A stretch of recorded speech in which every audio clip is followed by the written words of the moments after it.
Thanks for watching Keeping It Real Sports. Yes, sir. Rock Yassin, keeping it real sports. Appreciate you, brother. All right, man.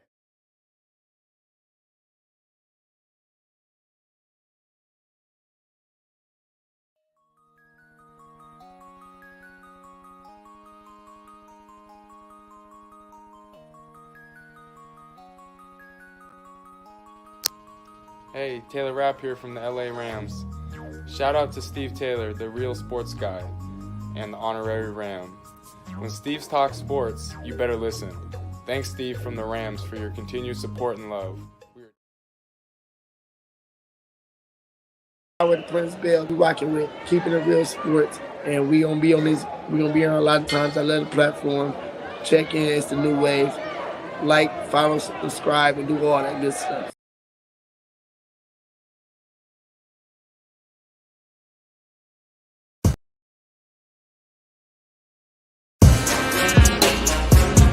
Come on. I told you I got you. Wanna talk about his game, he can talk about it. Tennis, match, golf, he can talk about it. Don't matter what it is, he can talk about it. Any sport dude, he know about it. Say your boy bum, don't doubt it. If he tell you that it is what it is, the real sports guy in the sand. Talk show game in the bag, man. Rep, don't have to throw the flag, man. Steve Taylor, and it's over. OVA, game over, they don't play. From the fourth quarter to the ninth inning, NASCAR wheels keep spinning. To the 18th hole, he's still in control. Keep eye on the goal. Coach never missing the play, cause he know the deal. This keeping it real. Sports. Come on. Keeping it real. Yeah. Let's go.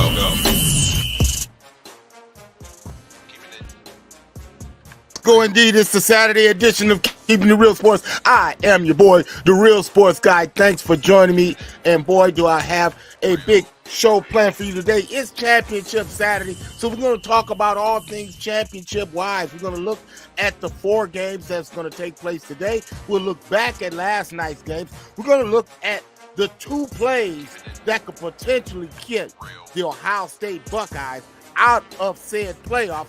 And we're going to look at the reality, if there is any, the route that the Buckeyes need, and the teams that you need to cheer for the Buckeyes to even have a chance. So, hey, strap up, buckle up, man. Get your coffee ready, because I'm going to keep it real. And I'm going to start like I always do, with telling you what's hot off the Keeping It Real Sports Club.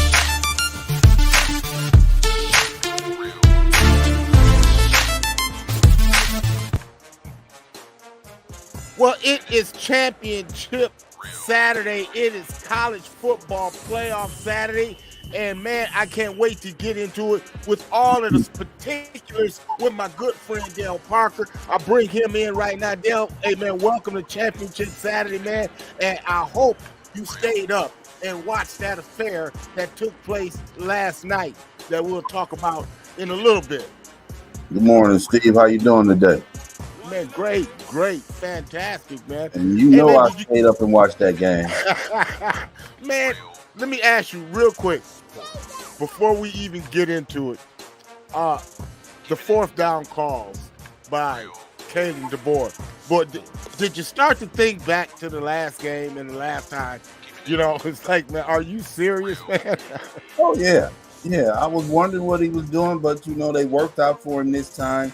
But, you know, I sent you a text last night and asked, you know, what are you doing kicking an onside kick with 3 timeouts? Yeah. It was about 2:45, 2:47 to go in the game, 3 timeouts, and you going onside kick?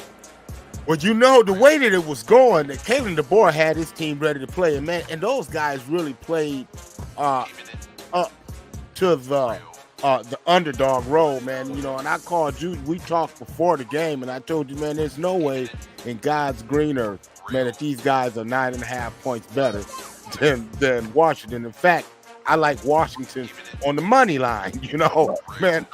But yeah, man, the Huskies go in and win the last Pac-12 championship, man. They punched their ticket. They're undefeated, man. They're in without a doubt. But these guys came ready to play, man. Yeah, and they tried to give it away, down the stretch at the end of the first half, excuse me, and then at the end of the game, going prevent defense. They kept Oregon, basically bottled up the whole game and kept getting pressure on Bo Nix. And then into the first half, you go prevent, and Oregon goes right down the field and scores. And then when they go up 10, you come up in 2 plays touchdown because you go again prevent defense. And I just don't understand it. You've been playing one defense the whole game, and you've got an explosive team basically shut down, and you decide, well, we got to go prevent because we don't want to get beat over the top and get a pass over the middle, long run, break a couple tackles, touchdown. I'll never understand it. Yeah, man.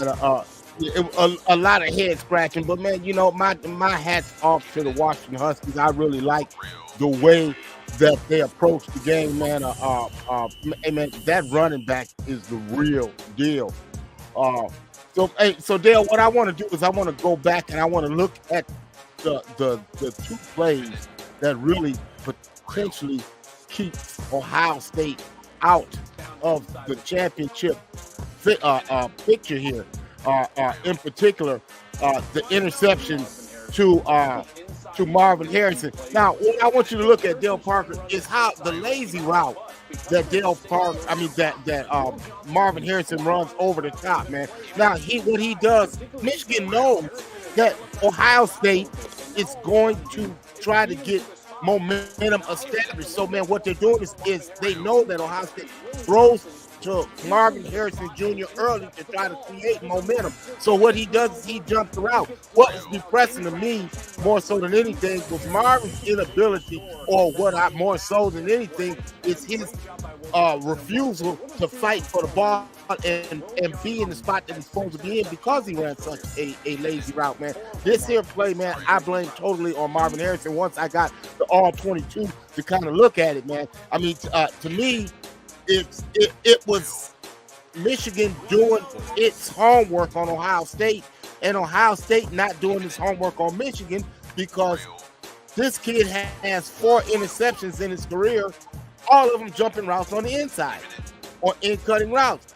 Now, if you recall, later on in the game, Ohio State started going to the outside, out-breaking routes, because the guy tends to jump to in routes. So he beat him on the outside. Maybe if you break tendency there, Ryan Day, at that point, that you can hit a big play instead of trying to think small ball, man. I think that's the reason that interception occurred, man. Your thought? Yeah, I've noticed that in the game when they went to the replay. I was wondering why Marvin cut the route off, and it looked like, he just allowed the defender to come in and take away the spot that he was supposed to have. And if he come in and he give that the hard cut on the slant, that's a incomplete pass at worst, not an interception, ball on the 5-yard line, defense coming in, having to come in and try to stop them from scoring, which they were unable to do. Yeah. And then the other, man, the game is such a near miss, man. And man, here is upon further review when I really look at this, man, and it's the interception that not we thought could have happened, but how this game could have changed on a dime had the safety paid attention. So what I want you to look in this here particular clip is the safety, the Ohio State safety. And I want you to watch his eyes, man. All he does is he takes his eyes off of Roman Wilson just for a second. So Roman Wilson is running the over route here. And what McCarthy's going to do is he's going to look him off. Okay, he doesn't like what he sees, so he goes back. But look at the Ohio State safety. He's in perfect position to be able to make the play on the ball. Now, this is the one where Denzel Burke, man, rips it out on the back end of that. But look at the safety. Hartman, now look, if he's right there and he has his eye on the quarterback, that is an Ohio State interception, period, stop, point blank. But that's how close, man, this game was, man. Near misses, man, in this thing, man. Yeah, give me your thoughts. Yeah, it was, bad defensive positioning, on the safety's part. He's been playing good all year. You know, he made the one mistake there. I guess he was trying to make the big play when he got looked off.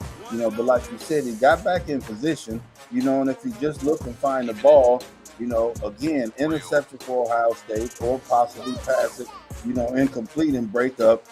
You know, we know what happened on the call there.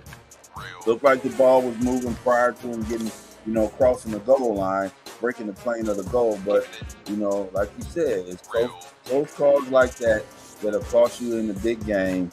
And now you're sitting up hoping to get another team to lose today, which has to be Florida State in order for us to get a chance to get in. Yeah, we'll get to that in a second, man. But what's next for Ryan Day, man? I mean, does he, you know, Kirk Herbstreit brought up a great point the other day. He said Ohio State's recruiting base is country. You know, they get kids from Florida, from Georgia, from Texas, from California, but they're not getting the Ohio kids. The Ohio kids is the ones that understand the Ohio State-Michigan rivalry, you know, and it makes a lot of sense to me, man, you know, because the Ohio kids get it. What's next for Coach Day? You know, you can't let him go. You know, I wouldn't fire him. You know, I think that if the recruiting base in the state of Ohio is not, he's not getting those kids, then, you know, that's something that they need to focus on. Of course, you want to, you know, get kids from other parts of the country, but you got to get some kids in there, like you said, that understand the rivalry, understand what it means to beat Michigan.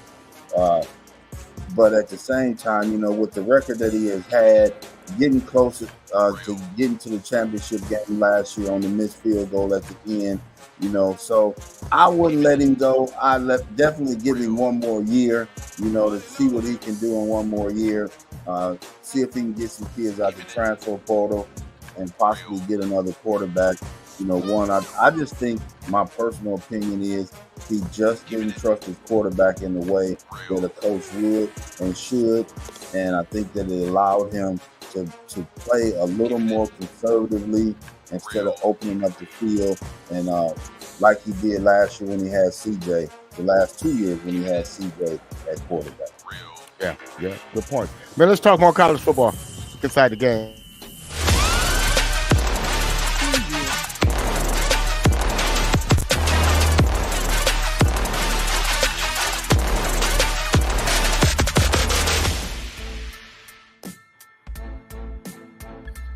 Well, Dale Parker, we saw last night, Washington, man, that was one of the teams that I had in that one. I really liked the Huskies, man. When I look at this one here at the top of the day, and I look at the championships, and I'll start with the Big 12 championship, where Oklahoma State comes in, man, with its vaunted running attack, man. It has the nation's leading rusher going into this, going against Texas making his swan song, trying to take the conference championship off to the SEC.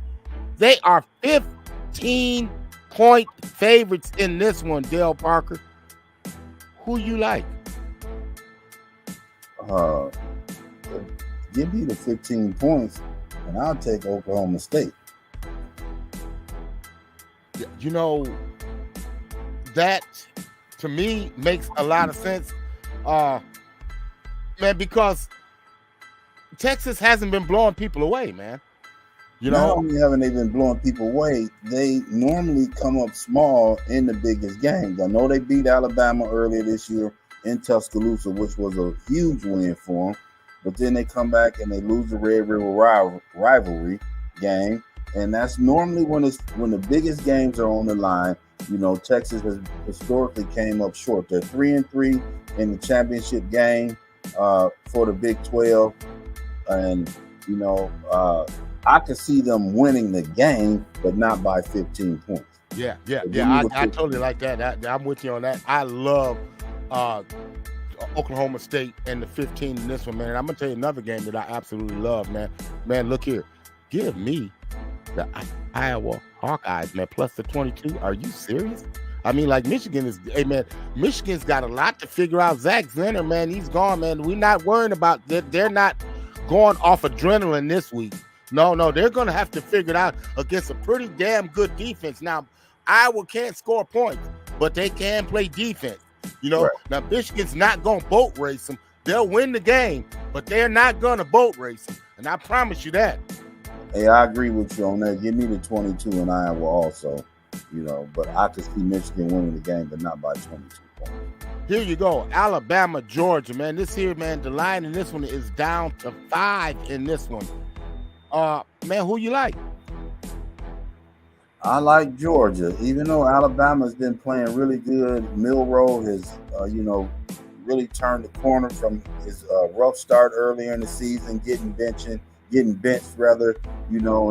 Saban coming up with that garbage excuse why he was putting him back in the starting lineup. Or I like the way, he was on the sideline, rooting his teammates on. He didn't sulk by the benching.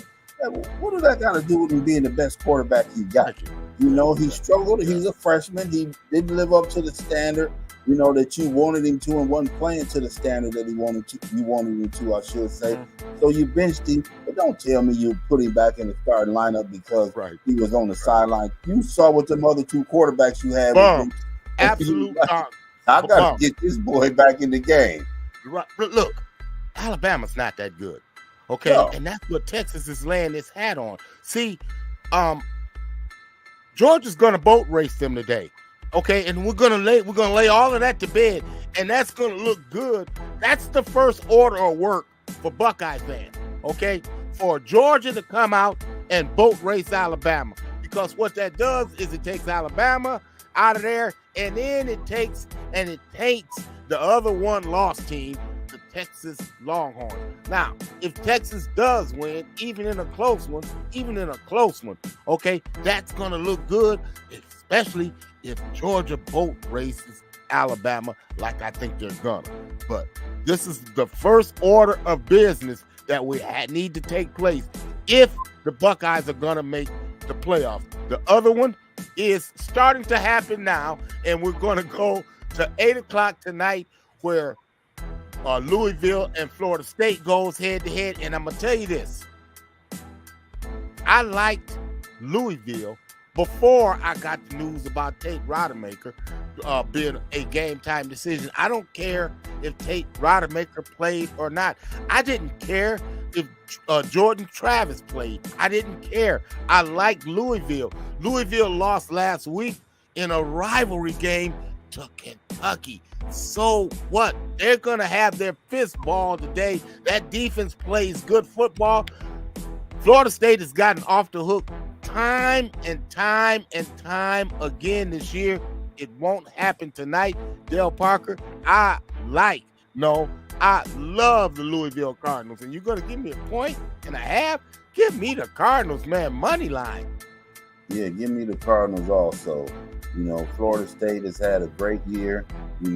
Terrible to see what happened to the quarterback getting hurt a couple weeks ago, and out for the season. But I think their championship hopes, went down the drain when he got hurt a couple weeks ago.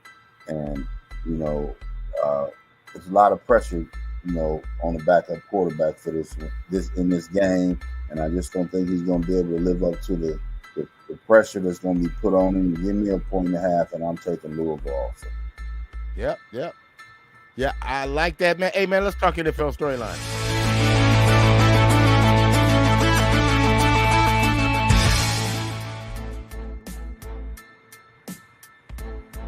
So, Dale Parker, we got the Dallas Cowboys, man, starting to flex his muscles, scoring points in bunches at home, man. They are a great front runner. But my question to you, are they really one of the top big three in the NFC? Or is this, man, all just fugaziness, man? The defense, man, had a tough time this week. DK Metcalf hit 22 miles an hour, for crying out loud, man. They let him out the gate, man. Man, we saw the cornerback get torched time and time again. Is Dallas really one of the big three, man? Or are you a Dak believer? I'm a Dak believer until he proves me wrong, come late December, and January. And when he proves me wrong, then I will become a Dak believer for the playoffs and possibly, making it to the Super Bowl. But they are one of the big three, and they can go out and get it done. But it's all going to fall on Dak's shoulders and what he's going to be able to do when the big time pressure comes up. You know, he always seems to throw an interception or two at the wrong time, and Dallas continues to come up short. They are playing some great football. You know, Seattle had them on the ropes Thursday night, you know, and they came out and showed that, you know, especially when we're playing at home, we're a hard team to beat. They get Philly at home next week, if I am mistaken, and which is going to be a huge game, especially with Philly coming off the San Fran game. Philly going Buffalo, San Fran, and Dallas. You know, so that's going to be a huge, huge game for the Cowboys. You know, and because they got to play Buffalo in a couple weeks also. Then they got to play Miami Christmas Eve. You know, so got a lot. It's going to be interesting going down the stretch. It's going to be a lot of pressure on them. And as the calendar ticks closer to the new year, you know, normally when Dallas starts to shrink, you know, he gets a little. The Grinch steals Christmas from him. We'll see what he's able to change that this year. Hey, well, man, I haven't been the Grinch around here, man. I've been giving away, man, money, man. Nothing but winners, man. Pick six, man. Man, my pick six this week, Dale Parker, I love my picks, man. And where I'm going to start this week is I'm going to start with our Detroit Lions, man, traveling to the New Orleans Saints, man. Yeah, they coming off the deck, man. Yeah, they got stuffed a little bit on Thanksgiving, but you better believe Motor City Dan Campbell get it together, man. I like Detroit tomorrow. I'll call it 34-21. The New York Jets, man, traveling to the Atlanta to play the Falcons, man. One thing we know, Dale, we know defense travels, man. The Jets going to need that defense to travel. I say 5 field goals for the Jets. They can manage that and win this one 15-13. C.J. Stroud, man, this kid has done nothing but deliver since he's been at Texas. The Texan. I think he takes his road show on the road, and they lassoed the Denver Broncos. I see it 27-16. My lock of the week takes me to the Carolina Panthers, where they fired their coach, and they are floundering, man. The owner, David Tepper, is searching for answers. Well, he won't find them this week. Baker Mayfield has all the answers to the test. I like the Buccaneers 23-13. Out west, well, actually coming to the east to be the LA Chargers, traveling to take on another team that is searching for answers. The New England Patriots, man, they'll continue to search for those answers, man. 27-10, I like the Chargers. And then the game of the day, the game of the week, Brock Purdy gets it done. I like the 49ers over the Eagles, 28-23. Dale Parker, give me your thoughts. I agree with you on every game, but Atlanta, give me Atlanta over the Jets, and I'm taking Philly over San Fran. I know San Fran is coming in. You know, it's a revenge game for them. You know, they're thinking if we didn't lose all 3 of our quarterbacks in the NFC Championship game, we would have played in the Super Bowl last year and would have had a chance to win it. But I just think Philly playing at home is going to be a little too much for them, and a little old-fashioned tush push is going to get Philly over the hump to win this one. You know, so give me Philly, give me Atlanta, but I agree with you on the other 4. Okay. Hey, let's talk about this.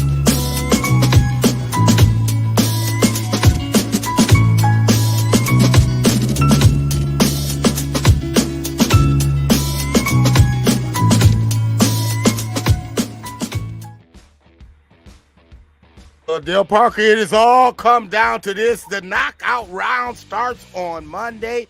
The Lakers take on the Phoenix Suns, man, out in the first Western Conference affair.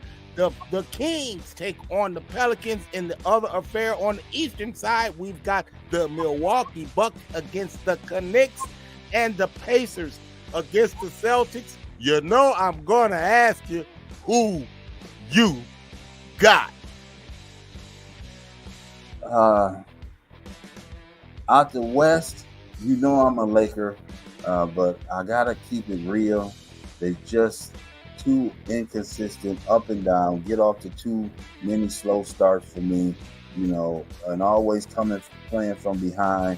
You know, out of the West, I'm gonna take the Sacramento Kings, Ooh. I think LA will beat Phoenix and move to the semis, and the Kings will beat the Pelicans, and give me the Kings playing in the championship game against. I'll go with the Milwaukee Bucks. The Bucks are going to beat the Knicks, as you called them, and watch out for the upset on the East in Indiana beating Boston. Love that call, man. Because, hey, man, the thing about Boston, man, Boston on the road, they have had road woes, but at home they've been home heroes. Well, this is on the road. What in the hell is going on with Boston? I don't know, and they played at home last night and struggled with Philly without Embiid and Tyrone Maxey. They ended up winning the game, but it was a close game the whole night. So I'm really not sure what's going on with Boston besides the fact that they're so inconsistent. And, you got two guys on the team that are ball dominant. One got a $330 million contract, and I think there's a little pressure on him to live up to that, and then still trying to figure out how to incorporate Porzingis, who didn't play last night, but incorporate Porzingis and Drew Holiday into that lineup, especially on the offensive end. On the defensive end, Drew is going to be Drew on the defensive end, but trying to get him into the fold offensively and sharing that ball, is what really is the downfall right there. It's what has them struggling, I should say, right now. Well, a team that's struggling, man. I mean, what in the hell is going on with the Chicago Bulls? This definitely isn't the path that we thought the Bulls would take. What's going on in Chicago, man? Can you please shed some light, sir? Man, I've been looking at this and thinking about this and trying to figure it out, and I just think it comes down to the point that Billy Donovan is not able to get through to Zach LaVine, who is his best player, all around on that team, and they did win a big game the other night without LaVine and without DeMar DeRozan, and I think it's time that they blow it up, see what you can get out of the trade market. You got a lot of nice young pieces on that Chicago team, and maybe you can pair them up with a couple of veterans, and you could turn the corner. Inconsistent play from Zach LaVine, and I don't know if it's because he wants out and he's trying to play his way out, a little bit of James Harden move, or if he just doesn't put the work in on a daily basis to be a more consistent player. But yeah, it has to be, they got to blow this up. Get him out, get DeRozan out, and start all over. Yeah, man, it is definitely not looking good in Chicago, man. I tell you where it is looking good at. Our team of the week, they 8 in a row for the Orlando Magic. Yeah. They are balling. 8 in a row, and out of those 8 wins, they beat the Pacers, the Nuggets, and the Celtics. And also this year, they've beaten the Bucks, the Lakers, the Rockets, Trailblazers, and the Raptors. So it's not like they're out there just beating, the worst teams in the league. They beat the Wizards a couple times, this season. But, they out there playing. Banchero is averaging 19, 6, and 5. Franz Wagner, 26 and 3. Suggs is averaging 13. Yeah. And Mo Wagner is averaging 12. They got a nice young team. They play hard, they hustle, they never quit, they never give up. And you come into Orlando thinking we're going to hang out at Disneyland, the night before, go out to the club. Good luck with that. Right. You go out there, you better get you some sleep, get you something to eat, get you some sleep, to get that going out, kicking it. Because when you come to Orlando now, you got to come to play. Yeah. Hey, man. Well, look. What the hell is going on, man? The Lakers go in, man. They get boat raced by 44, man, by the Sixers, man. And then, these guys, they're definitely playing to win the in-season tournament, man. I see a different level of play when those guys are in-season tournaments, man. But, man, it's got to be frustrating for LeBron, man, with what you got, man. half man, half a season. Yeah. AD he's played really good this past week, though. I have to give him credit. The credit is due. He's had a good week, even when they lost the other night. He had 31 and 12. So he's playing a lot better, but defensively, he's too small to be the center. You see what Joel Embiid did to him, the other day. You got to get Gabe Vincent back in the fold so you can get LeBron, from being such the ball dominant player, playing the point guard position, because D'Lo is out there. D'Lo is not your traditional point guard that you need, because he's going to haul the ball and shoot as many times as he can shoot. But they play too slow. They need to get them a big center, somebody with some bulk, 260, 275 strong, that can get down there and battle with the big guys, because you got to have somebody battle with Jokic, and you see what Embiid did to AD the other day. He gave him 31-point triple-double in 3 Big guys seem to give him problems. Big guys seem to give him problems, especially on the block, kind of root him up out of there, man. Root him up out. Yeah, hey, man, before I let you go, man, hey, man, talk about the young Buckeyes, man. They start conference play tomorrow. They go against Minnesota, man. Man, are they really a contender, or are they just another year a pretender? No, I've got them as a contender. The Buckeyes got a very good team. They had a couple guys come back. Thornton is really balling.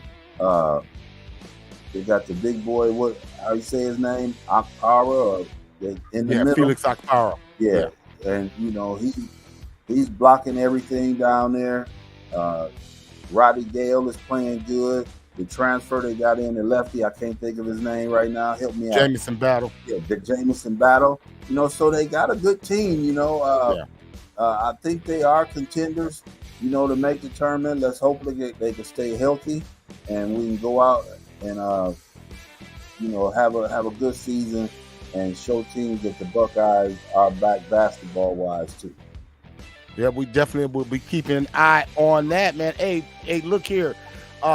Give me something to keep an eye on today, man, going out before we get out of here. The Toledo Rockets.